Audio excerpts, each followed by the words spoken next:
Bonjour à toutes et à tous pour ce nouveau cours de cuisine en live. Donc, tout d'abord, merci à ceux qui étaient déjà là la semaine dernière et à ceux qui sont à nouveau là ce soir. Pour ceux qui n'étaient pas là la semaine dernière, alors je vais me présenter rapidement. Donc moi c'est Emmanuel Stemper, je suis chef à domicile.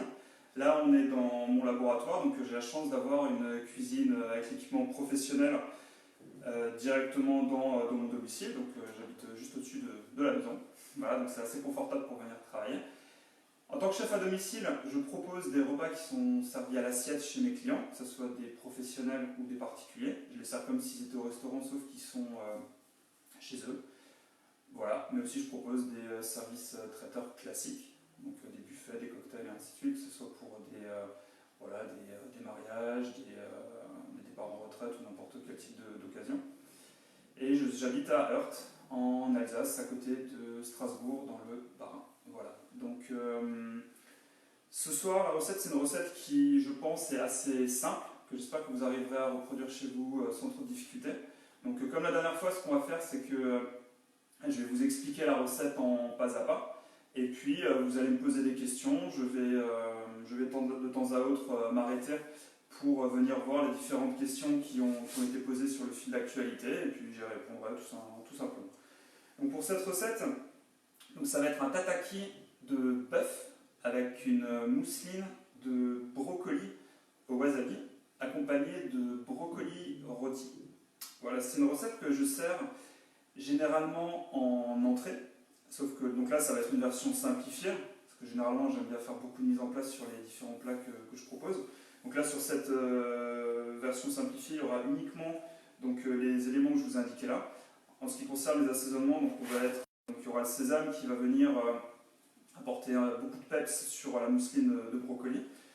Et le wasabi, pardon, et on a aussi le sésame qui va apporter un goût. Alors si vous avez la chance d'avoir trouvé une huile de sésame grillée, ça va apporter un goût un peu grillé, un peu fumé, un peu rôti qui est assez intéressant. Et pour cette recette, en fait, généralement, il vaut mieux prendre des viandes maigres, c'est-à-dire des viandes dans lesquelles il n'y aura pas beaucoup de gras, parce qu'en fait, on va avoir la rondeur de la mousseline de brocoli qui est quand même assez riche, assez volupté, on va dire. Donc, la marier avec une viande qui est un petit peu grasse, c'est pas forcément intéressant. Donc, le mieux, c'est d'avoir une viande un peu maigre. Donc, moi, pour cette recette, j'ai de la poire de bœuf. J'ai eu la chance de trouver. Et donc là, j'ai mes 3 brocolis. Donc, je vais juste un petit peu ajuster l'angle, comme ça, vous me verrez sans doute un petit peu mieux. Voilà.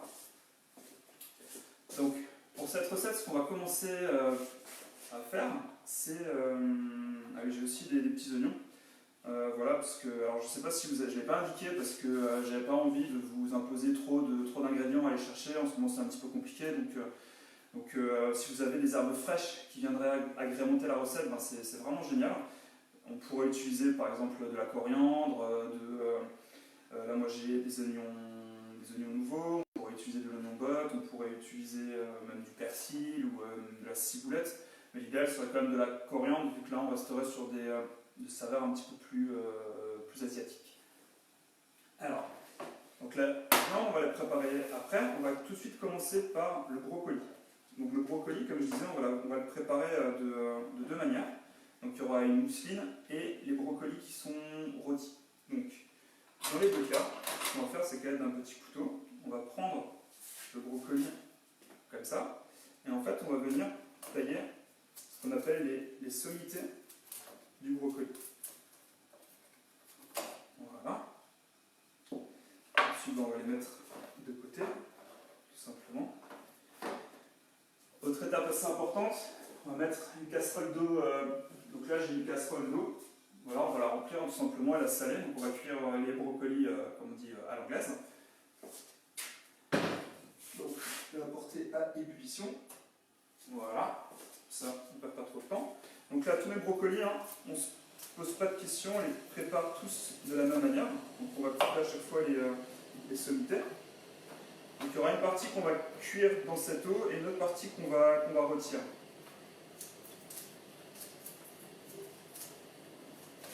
Voilà. Alors, pour la partie mousseline, on va garder les brocolis les plus les morceaux les plus gros sont les détaillés. Et pour la partie rôti, on va prendre des têtes, enfin des sommités qui ont à peu près cette taille, vous voyez, et on va les couper ensuite en deux, tout simplement. Donc là j'ai mon okibu. Je vais mettre donc une partie de... C'est des petits brocolis, malheureusement, d'habitude j'aime bien, enfin je travaille les brocolis qui sont beaucoup plus gros que ça. Mais en ce moment on fait avec Square. Voilà, donc là je vais continuer à les blanchir. Voilà, ça c'est bon. Et donc après, les sommités de brocolis restantes, on va les couper comme ça.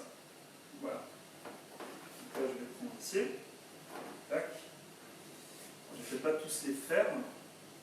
Alors, sur la recette que vous avez pu voir, j'ai pas mis de quantité pour la simple et bonne raison que... Alors, en tant que cuisinier, moi je cuisine toujours un petit peu au feeling. Et après, les goûts de chacun sont à chaque fois un petit peu différents. Donc là, on va partir sur les ingrédients de base. En ce qui concerne après les quantités de sésame, les quantités d'huile, les quantités de sel, poivre, wasabi, tout ça, ça sera vraiment en fonction de vos appréciations à vous. Donc on va préparer les choses, je vais vous expliquer comment les faire et ensuite vous ajusterez en fonction de vous. Donc là, je viens de préparer mes sautés. Voilà. Là, je les coupe à chaque fois en deux, et si vraiment j'en ai des très grosses, quoique non, elles sont toutes de taille assez homogène. Donc je vais juste les couper en deux, je ne vais pas les couper en quatre derrière, j'ai des petits morceaux qui sont vraiment trop petits, alors je vais les mettre à cuire avec le reste. Voilà. Et là, les petits morceaux. Voilà, donc là, ça, je vais mettre de côté.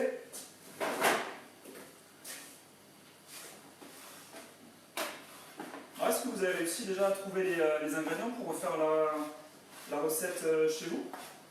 C'est une question que je me suis posée et je me suis aussi demandé là, si parmi ceux qui sont là et qui étaient là la dernière fois, est-ce que vous avez réussi à faire la recette avec la salade d'asperges et les beignets? Ouais, n'hésitez pas à me répondre dans les commentaires, ça me fera plaisir. Ensuite, donc, une petite technique aussi, une petite astuce, quelque chose que peut-être que je vais vous l'apprendre, peut-être pas, je ne sais pas, mais en tout cas, sachez que le brocoli, on peut conserver le tronc. Donc si vous avez un brocoli, si vous ne savez pas quoi faire avec le pied du brocoli, sachez que en fait, la partie qui est blanche, à l'intérieur, vous pouvez la manger. Et en fait, pour ce faire, vous voyez, vous coupez la base du pied, qui est vraiment très ferme, qui est immangeable. Par contre, tout ce qui est blanc, en fait, c'est très amer, ça, vous pourrez faire, enfin, quelle que soit la manière dont vous travaillerez, il y aura toujours de l'amertume et ce sera toujours très compliqué à manger. En revanche, vous pouvez l'enlever, donc vous taillez de cette manière-là le pied du brocoli. Vraiment obtenir uniquement la partie blanche. Voilà, on enlève au maximum du côté ce qui est vert. C'est vraiment de garder que la partie blanche du tronc. Alors bon, moi je le fais avec un couteau, c'est peut-être pas forcément l'idéal pour tout le monde. Donc si vous avez, vous pouvez le faire avec un épluche légumes, c'est vraiment très bien. Une fois que vous avez ça, alors ce que vous pouvez faire, c'est soit les détailler en tout petits morceaux et les faire revenir, ou alors, ce que moi j'aime bien faire, ce que je préfère, c'est les tailler. Alors pour ceux qui étaient là la dernière fois, vous verrez que moi c'est un ustensile que j'aime vraiment beaucoup, faire beaucoup de choses avec, je trouve ça vraiment génial. La mandoline japonaise, en fait, elle a cet avantage de couper très finement beaucoup de fruits et légumes, ce qui nous permet de les travailler de manière un petit peu particulière, et c'est vraiment intéressant. Donc là, quand on a ce tronc, quand on a juste la partie blanche du tronc du brocoli, en fait, on va venir le tailler comme ça, pour obtenir des fils lamelles, comme ça. Vous pouvez le manger. Là, c'est un petit peu fade, parce que forcément, je ne l'ai pas assaisonné, je ne l'ai pas travaillé. Par contre, on va pouvoir les préparer pour la fin de la recette. Vous voyez, j'ai une petite lanière,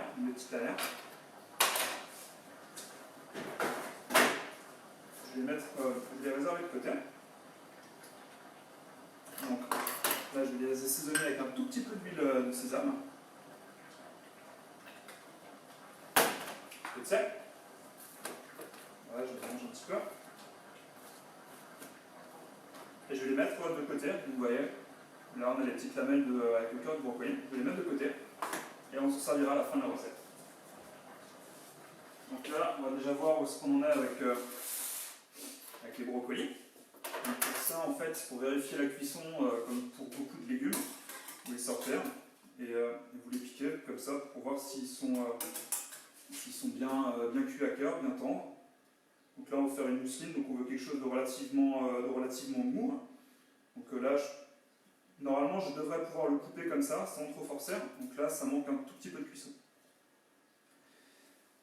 Alors on va continuer à les cuire, tout simplement. Ensuite, on va du coup passer à la partie retire des brocolis. Alors ça, c'est vraiment une technique de cuisson que j'adore. D'ailleurs, si vous avez des enfants et si vous peinez un petit peu à leur faire manger des légumes, je vous conseille vraiment d'utiliser cette technique que vous pourrez utiliser avec du chou-fleur, avec donc, du brocoli, vous pouvez le faire avec du chou rave, avec du céleri, avec beaucoup de légumes. Et en fait, ça le brusque pas trop, ça le renferme, vous verrez qu'en fait il aura une légère coloration qui est assez intéressante et un goût rôti qui est aussi intéressant également. Pour ce faire, il prend une poêle. Alors, petite technique aussi, si vous ne la connaissez pas déjà, quand vous mettez à cuire un aliment quel qu'il soit avec un petit peu de beurre, vous mettez toujours un tout petit peu d'huile, parce qu'en fait, en fonction de la température que vous allez avoir sur votre poêle, eh ben, il y aura la possibilité, vous pourrez peut-être faire noircir et faire cramer votre beurre, tandis que si vous ajoutez un tout petit peu d'huile, ben, en fait, vous avez la matière grasse de l'huile qui a un point de cuisson qui est vraiment beaucoup plus important, enfin, un point de brûlure qui est vraiment beaucoup plus important que le beurre, qui va venir enrober le gras du beurre et qui va en fait éviter de le cramer, tout simplement. Donc pour le brocoli retire, on va utiliser un petit peu de l'huile d'olive. On a un petit peu dans la poêle. Ensuite, je prends un petit peu de beurre. Voilà, pour cette quantité-là, je dirais que ça fait entre 5 et 10 grammes. Je vais faire fondre un tout petit peu. Voilà. Alors, je vois qu'il y a quelqu'un qui m'a demandé quelque chose. Ah, c'est un peu flou. D'accord. Alors, je ne sais pas si je pourrais faire grand chose de plus. Parce que là, c'est mieux. Chez moi, l'image est nette. Alors, s'il y a quoi que ce soit, n'hésitez pas à me dire. Alors, donc, là, j'ai ma poêle avec mon huile et mon beurre qui est en train de fondre. Donc, vous voyez, je vais ramener de la matière grasse un petit peu partout sur la poêle. Et ensuite, je vais venir poser les brocolis sur le côté chair. Donc la sommité, voilà, elle est comme ça. On l'a entaillée dans ce sens, et c'est cette partie-là, donc la partie où on voit vraiment le cœur du brocoli, qu'on va poser contre la poêle. Donc là, on prend les petites sommités, on va venir les mettre comme ça. Et en fait, ce qui est bien avec cette technique, c'est que déjà, vous avez le goût du beurre qui va apporter pas mal de rondeur à la recette. Et c'est une cuisson qui est quand même assez douce. Donc ça ne brusque pas trop ça va pas trop brusquer le légume. Et vous verrez, si vous essayez ça chez vous, que vous allez avoir un goût qui est et une texture du brocoli qui est certainement différente de ce que vous avez déjà pu manger. Sauf si bien évidemment vous mangez régulièrement des brocolis braisés ou rôtis ou même au barbecue. Parce qu'on peut aussi les faire au barbecue, ça marche super bien. Voilà. Donc là j'ai mis toutes mes petites sommités. Ensuite, je vais tout simplement les assaisonner avec un tout petit peu de poivre et de sel. Voilà. Un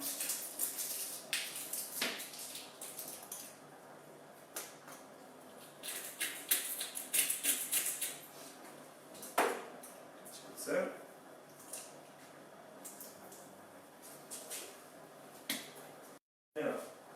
Et donc là, sur le feu, pas un feu trop vif, on les met à un feu moyen et vous laissez comme ça, vous vérifiez un petit peu de temps en temps pour voir où ça en est, voir si ça accroche pas, rajouter éventuellement un petit peu de matière grasse si besoin.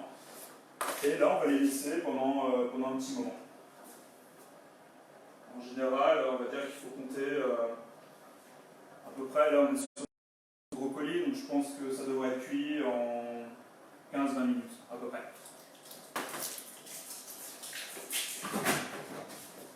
Ce qui va nous permettre de revenir sur la cuisson des brocolis qui nous permettra de faire la mousseline. Donc vous voyez là, on a un brocoli qui, voilà, vous voyez là, il n'y a aucune résistance quand j'essaie de les couper. Donc là on a le pied du brocoli, enfin la branche, vous voyez, ça, je fais quasiment aucun effort pour le couper. Donc là ça veut dire qu'on est plutôt bon. Et alors, tous les légumes verts, donc, que ce soit des petits pois, des épinards ou autres, une fois qu'ils sont cuits, on va directement les blanchir, ce qui est dans de l'eau froide, alors, ce qu'on appelle nous cuisiniers une glaçante. Vous pouvez utiliser, alors on utilise soit de l'eau froide avec des glaçons, ou alors si vous n'avez pas de glaçons, vous prenez un petit bol, vous le mettez au frigo pendant quelques heures, ou alors de l'eau froide du robinet si vous avez de l'eau froide chez vous, et puis voilà, vous les mettez directement dedans. Et une fois que ça, je vais débarrasser, une fois que vous les avez refroidis, on va tout de suite ça je vais mettre là. Et une fois qu'ils sont refroidis, on va tout de suite venir les mixer. Ça on ne perd pas de temps, on ne leur laisse pas le temps de réchauffer.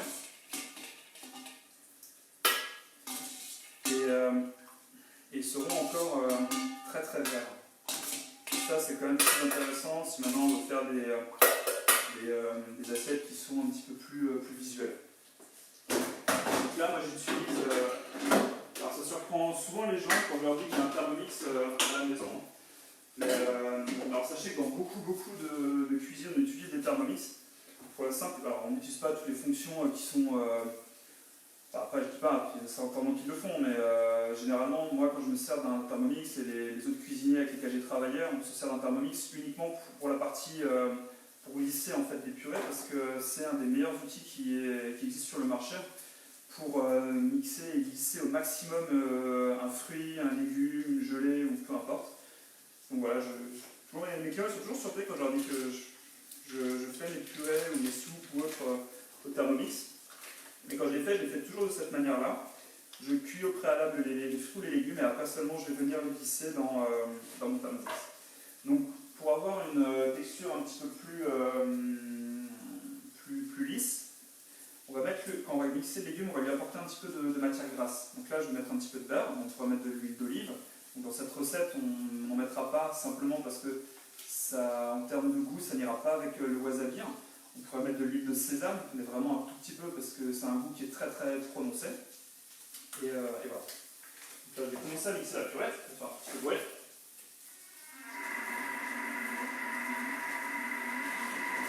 Voilà.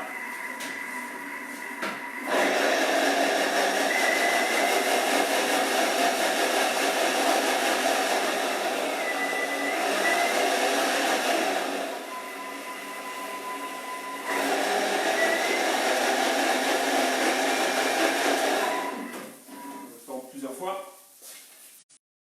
Donc là, je ne sais pas si vous entendez le petit crépitement, mais ce sont les brocolis qui sont en train de cuire. Je vais juste regarder où ça en est. Donc là, on voit que ça a déjà absorbé une bonne partie du gras. Alors je vais en rajouter un tout petit peu. Je vais rajouter un tout petit peu de beurre. Voilà, de manière assez parcimonieuse. Et un tout petit peu d'huile. Voilà. Sans jamais les retourner. Voilà, je tourne la poêle comme ça juste pour diffuser un petit peu la matière grasse. Après, je remets à cuire, mais là, par contre, je vais baisser un tout petit peu. Voilà. Donc là, j'ai un thermostat sur mon piano, là, ça va de 0 à 9. J'ai commencé la cuisson sur le niveau 7. Et là, je suis passé sur le niveau 5. Voilà. Alors.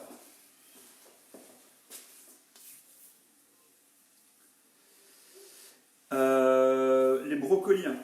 Donc là, je réponds à A là. Est-ce qu'on parle des brocolis qui sont sur la poêle ou des brocolis qui sont dans la casserole?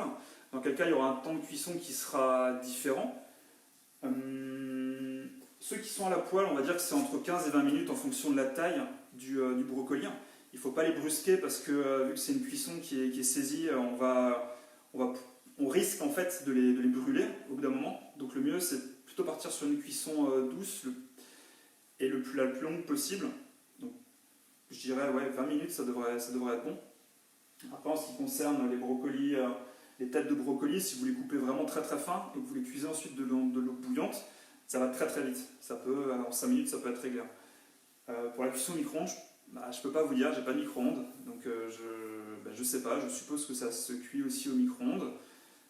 Par contre, là, je vous invite à faire des tests. Vous les mettez dans un récipient, dans un bol en verre, vous les filmez, vous mettez un petit peu d'eau, vous les filmez, vous les passez au micro-ondes. Peut-être les saler un petit peu avant, comme tout ce qu'on va passer en cuisson. Je ne sais pas si ça marche, mais si je devais le faire, je ferais comme ça. Donc si vous voulez essayer, allez-y, et puis n'hésitez pas à me dire comment ça a fonctionné. Là, pour revenir à ma mousseline, donc là on a commencé une fois à la mixer. Donc voilà, tout simplement une purée de brocoli. Je la voudrais encore un petit peu plus lisse, alors on va continuer à la mixer. Donc là, je vais rajouter le wasabi. Je vais mettre à peu près cette quantité de wasabi, parce que moi j'aime bien quand c'est bien relevé, donc on va dire qu'il y a 4 grammes, entre 2 et 5 grammes de wasabi.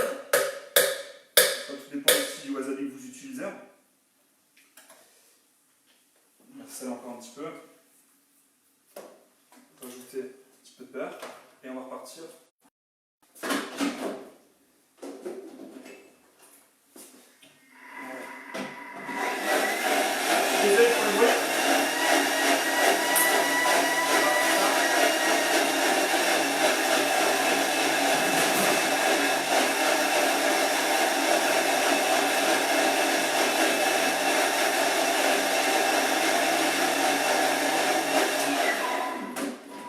N'hésitez pas à regarder comment est la texture de votre mousseline. Alors moi j'aime bien quand c'est vraiment très très lisse, donc je vérifie régulièrement et je mixe en fait jusqu'à obtenir une texture qui me plaît. Donc là on est bien. Vous voyez en fait il n'y a pas vraiment on voit plus les grumeaux qu'on voyait avant.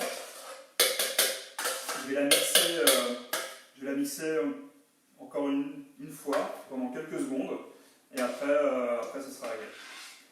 Alors là, moi je vous fais cette recette avec du brocoli parce qu'on commence dans la saison du brocoli. Mais par contre, vous pouvez aussi le faire avec des petits pois. Vous pouvez faire petits pois, donc là vous prenez des pois frais ou vous les écossez, vous les blanchissez comme on a fait, c'est exactement le même principe. Et après vous les mixez et c'est même meilleur en fait avec des petits pois. Seulement voilà, c'est pas la saison, donc du coup j'en ai pas pris. Et que ce qui est bien, quand vous le faites avec l'un ou l'autre des ingrédients, c'est que c'est quelque chose que vous pouvez manger froid. Moi je trouve que c'est même meilleur froid. Parce qu'en fait vous allez avoir la puissance du wasabi qui sera beaucoup plus présente. Et du coup c'est beaucoup plus intéressant je trouve gustativement de manger ces mousselines, enfin celle-ci là en l'occurrence, froide.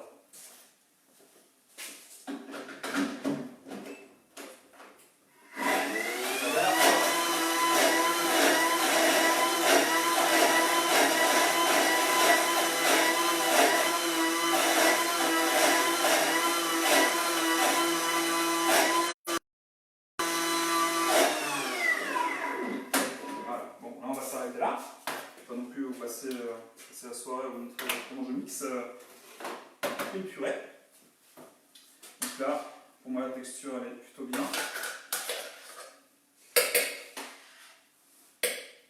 Vous voyez, c'est... Et en fait quand ça va se refroidir, ça va un petit peu figer.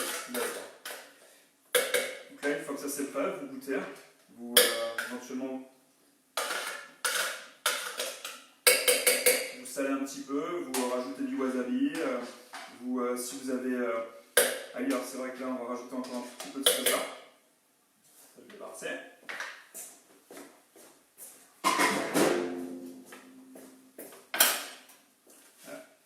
Voilà. Hop là.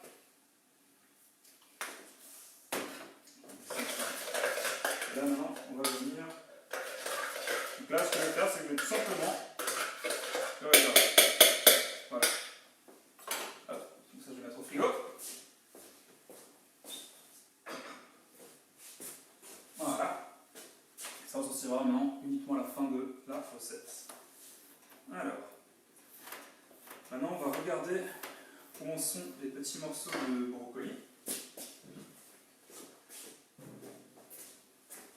Donc, les brocolis.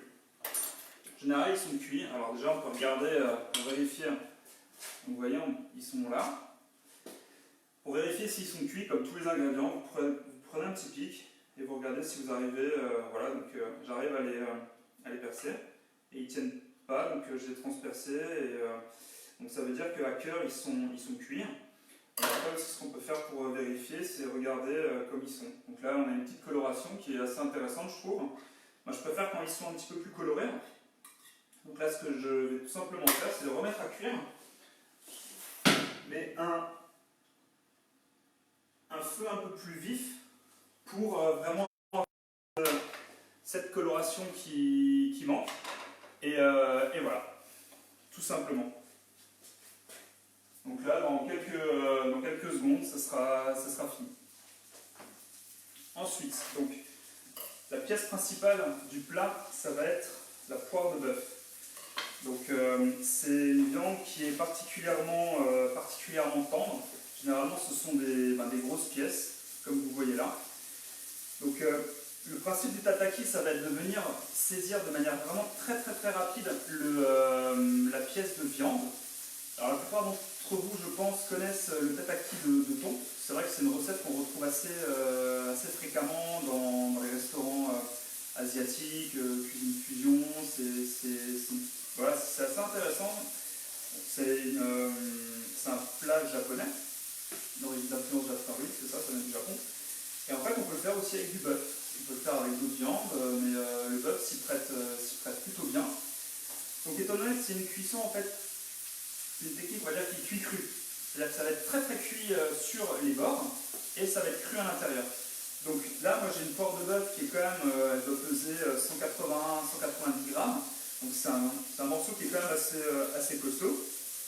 Donc pour que ça soit agréable en bouche, je vais la couper de cette manière-là, dans la longueur, pour avoir une partie qui sera plus agréable. Donc de cette taille-là, à peu près, vous voyez. Donc, pas trop épaisse.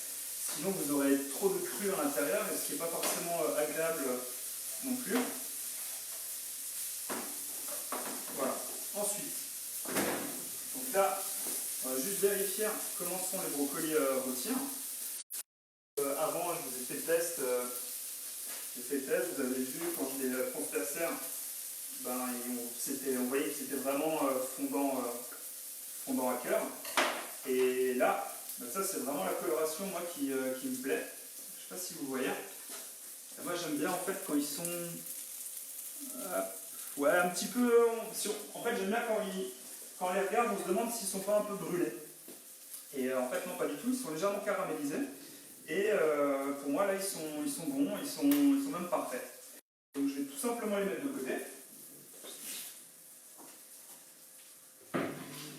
Ensuite, maintenant, on va passer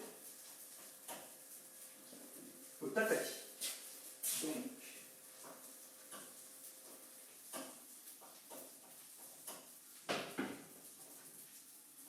pour cuire un tataki, en fait, comme je disais avant, c'est cuit cru. Donc vous allez avoir, en fait, on va faire ce qu'on appelle ferrer la viande. Donc ferrer la viande, c'est vraiment la saisir sur un feu qui est très très vif. Il faut qu'en fait, du coup là j'ai mis ma poêle à chauffer à fond, tout simplement. Je vais rajouter de l'huile. Donc là j'ai de l'huile d'olive. Si vous n'en avez pas, vous pouvez utiliser de l'huile de colza ou peu importe. Surtout pas de beurre. parce que le beurre il brûle direct, donc ça c'est pas du tout ce qui nous intéresse. Et je vais attendre que la poêle soit vraiment fumante, très très chaude, pour venir saisir sur toutes ses faces la viande. Mais vraiment ça va être très très rapide. C'est ça qui est intéressant avec cette cuisson, c'est que vous allez, si vous prenez une viande comme la poire de bœuf, vous allez avoir l'extérieur qui sera cuit, qui aura un côté un peu caramélisé, un côté un petit peu, vous allez avoir les sucs de la viande qui vont venir rendre la viande un petit peu légèrement croustillante. Il y aura un côté un petit peu brûlé, fumé qui est assez intéressant aussi. Et vous allez avoir en fait l'intérieur de la viande qui va rester très très délicat. Et voilà, mais après donc là j'ai la poêle qui fume, vous voyez. Donc on est plutôt bon. Alors avant chaque cuisson de viande, toujours bien assaisonner. Parce qu'en fait, c'est à la cuisson que vous allez avoir les pores de la viande qui vont s'ouvrir. Et donc, du coup, vous allez avoir vraiment l'assaisonnement qui va rentrer dans la chair de la viande. Donc là, j'ai une poêle fumante. Donc, je pose la viande. Comme ça. Voilà. Et vraiment quelques secondes. C'est très rapide. Donc là, on voit la pointe de cuisson qui commence à venir. En fait, quand vous faites cette technique, vous allez voir que la face sur laquelle vous avez posé la viande à cuire, elle va commencer légèrement à colorer. Et vous attendez qu'elle cuise, que cette coloration monte de quelques millimètres sur la chair, et vous refaites la même chose sur toutes les faces de la viande, tout simplement. Donc là, j'ai fait une première face, ça de l'autre côté. Ensuite, je vais faire comme voilà, je vais retrouver toutes mes viandes. Voilà. Et ensuite, tout simplement, on attend que ça soit cuit, mais vous verrez, c'est très rapide. Ensuite, pour cette recette, je vous avais conseillé de prendre des herbes aromatiques, si vous en avez. Alors moi, je vous suggérerais vraiment de prendre de la coriandre si vous en avez. Alors moi, je n'en avais pas. Par contre, j'ai trouvé des oignons nouveaux. Et ça, je vais les préparer après pour agrémenter la recette. Donc là, généralement sur les pièces de viande, quand on fait un tataki, on essaie de les saisir sur les 4 faces. Donc là, j'ai déjà 2 faces qui sont saisir. Là, je vais saisir avec la troisième. Je vais venir regarder ce qu'il me demande. Non, là, je ne l'ai pas fait mariner. C'est vrai que j'aurais pu. Mais je déconseille en fait de le faire mariner, simplement parce que vu que ça, en fonction de ce que vous allez mettre dans votre marinade, ça peut brûler en fait à la cuisson. Parce que comme je disais avant, en fait, vous allez avoir un point de cuisson vous allez avoir une poêle qui va être vraiment fumante. Du coup, si vous ne mettez pas suffisamment de matière grasse, si vous faites mariner uniquement avec, par exemple, du soja, de la sauce soja ou d'autres choses, de la sauce huître ou je ne sais quoi, quand vous allez cuire, ça peut, en fait, elle peut cramer. Et ça, c'est pas intéressant du tout. Par contre, on va venir l'assaisonner après.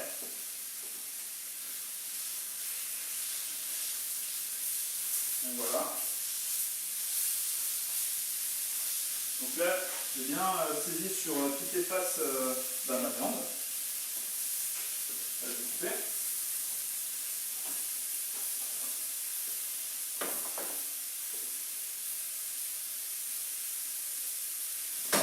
Voilà. Alors, une fois qu'il y a encore bien fumant, on voit que c'est... là, vous ne pourrez pas le voir, mais en fait, là, c'est légèrement croustillant sur le dessus. On a une coloration qui est assez intéressante. Voilà. Et donc là, on va venir le débarrasser. Alors c'est vrai qu'on pourrait très bien mettre une petite main. Enfin, c'est mieux de mariner après, parce que comme je dis, vu que si maintenant vu que c'est un point de cuisson qui va être très très très élevé, si vous mettez une marinade qui ne va pas tenir en cuisson, bah, du coup vous allez avoir un goût cramé. Enfin, là on aura déjà un petit goût de ferrage, parce qu'on a certains endroits qui ont légèrement noirci, donc ça, si c'est sur quelques petits endroits, c'est pas trop gênant, ça va apporter un goût un peu fumé que je trouve assez agréable. Par contre, c'est sur toute la pièce qui est comme ça, là ça sera vraiment du gâchis. Donc je débarrasse ça, on va passer à la suite.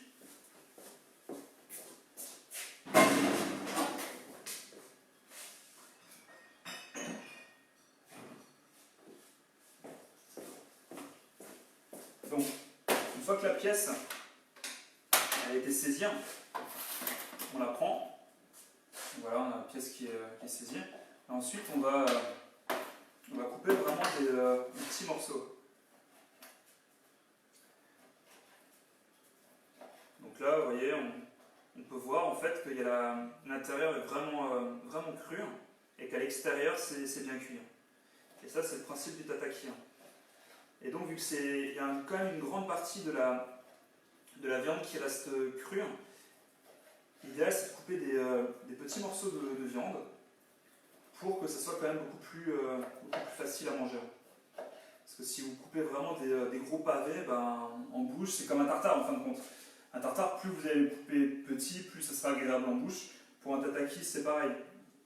Donc il faut vraiment couper assez finement la viande pour que derrière ça reste, que la mâche elle soit quand même agréable et que vous n'ayez pas l'impression de devoir mastiquer trop. Il ne faut pas qu'il y ait trop de résistance quand vous la mangez, sinon c'est pas agréable du tout. Donc pour l'assaisonnement, on peut rajouter effectivement donc là je vais faire une petite marinade. Donc là c'est une marinade rapide. Donc j'ai la sauce soja, j'ai aussi de la sauce huile. On peut mettre du vinaigre de grenade, on peut mettre de l'huile de sésame, on peut mettre vraiment beaucoup de choses. Donc là ce que je vous invite à faire, c'est un petit peu une cuillerée, on va dire, à soupe de sésame, une cuillère à soupe de soja, un petit peu de sel, un petit peu de poivre. Si derrière vous avez d'autres vinaigres, du vinaigre de riz, du mirin, si vous avez du vinaigre, je sais pas moi, de pomme, ça peut être intéressant aussi, donc n'hésitez pas à les mettre. Donc là je vais mélanger mon soja. C'est un soja qui est un peu particulier, qui a une sauce. Et donc là j'ai mélangé les deux. Voilà. Donc là ensuite, je vais venir en mettre un petit peu sur toute. Voilà. Simplement. On peut rajouter encore beaucoup de choses. Là c'est en fonction de ce que vous appréciez le plus. Après, on peut encore saler un tout petit peu. Voilà, comme ça on a du sel qui va rentrer à l'intérieur de la chair. Et donc ce que je vous disais avant par rapport aux herbes, si vous avez de la coriandre fraîche chez vous, vous pouvez ciseler un petit peu de coriandre. Après, vous pouvez le faire avec d'autres herbes aromatiques, comme je disais, donc, même du persil, de la ciboulette si vous voulez, ça va apporter un petit peu de fraîcheur. Et un côté légèrement croquant qui est assez intéressant aussi. Donc là, moi j'ai de l'oignon nouveau. C'est quelque chose, c'est un condiment, on va dire, qui est vraiment intéressant dans la cuisine, enfin qu'on retrouve régulièrement dans la. En fait, on appelle ça l'oignon nouveau, mais il y a d'autres personnes qui appellent ça, dans les magasins asiatiques, on appelle ça l'échalote thaï. Donc ça, vous pouvez en prendre. Mais ouais, c'est assez intéressant. Moi, je trouve que ça se marie vraiment super bien avec cette recette. Donc là, moi, je la coupe vraiment grossièrement. Je vais en mettre un petit peu dessus. Et donc là, on va dire qu'on a tous les éléments qui sont prêts pour ce plat. Donc, pour récapituler, alors je vais juste chercher une assiette.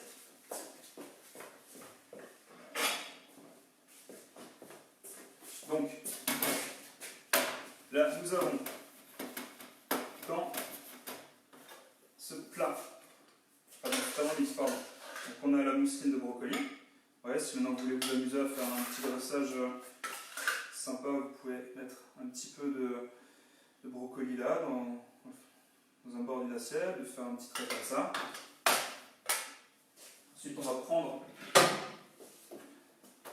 des petits morceaux de brocoli rôtis. Donc on les met de manière, voilà, on diffuse, on les met un petit peu partout sur l'assiette, comme ça. Voilà. Après, on va prendre les morceaux de bœuf, on va pouvoir faire venir comme ça, tout simplement.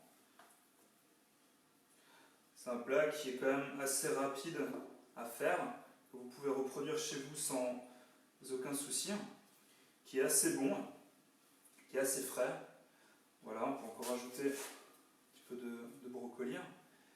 ici, comme ça. Voilà.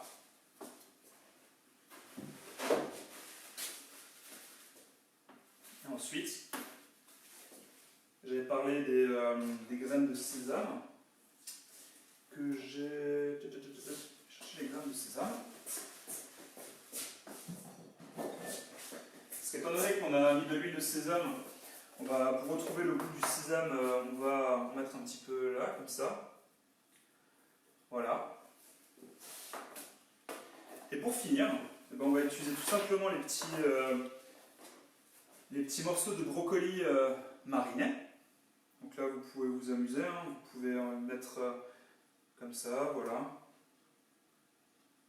De manière un petit peu voilà, irrégulière, vous en déposez dans l'assiette, comme ça.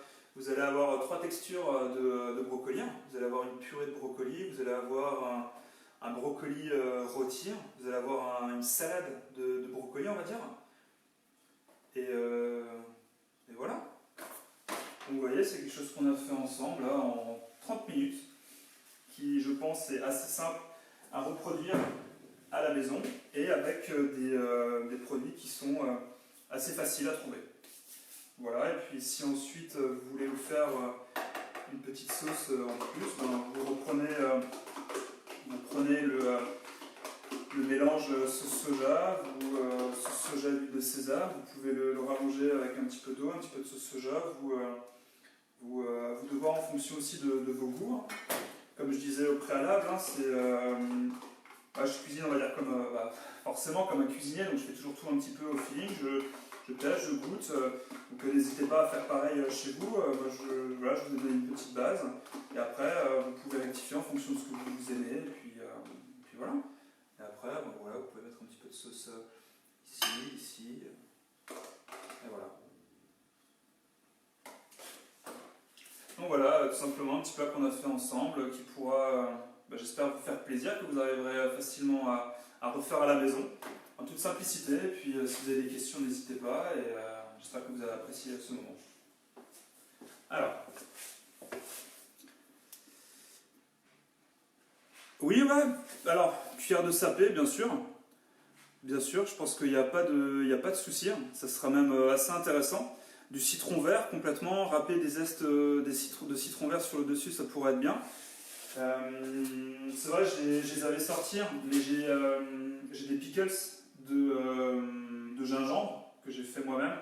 Vous pouvez très bien en prendre quelques-uns.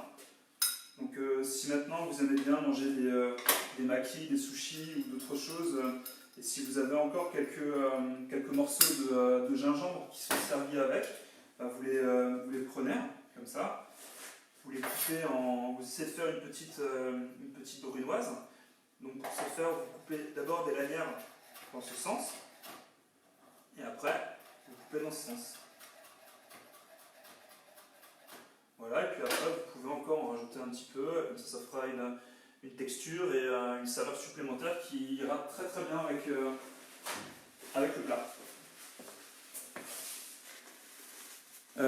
Donc après, oui, pour le saké, soja, gingembre, allez-y, hein. Moi je pense que ce sont des saveurs qui se marient très très bien ensemble, donc essayez, vous mettez une cuillère ou deux de saké, peut-être plutôt une en fonction du type de saké que vous avez.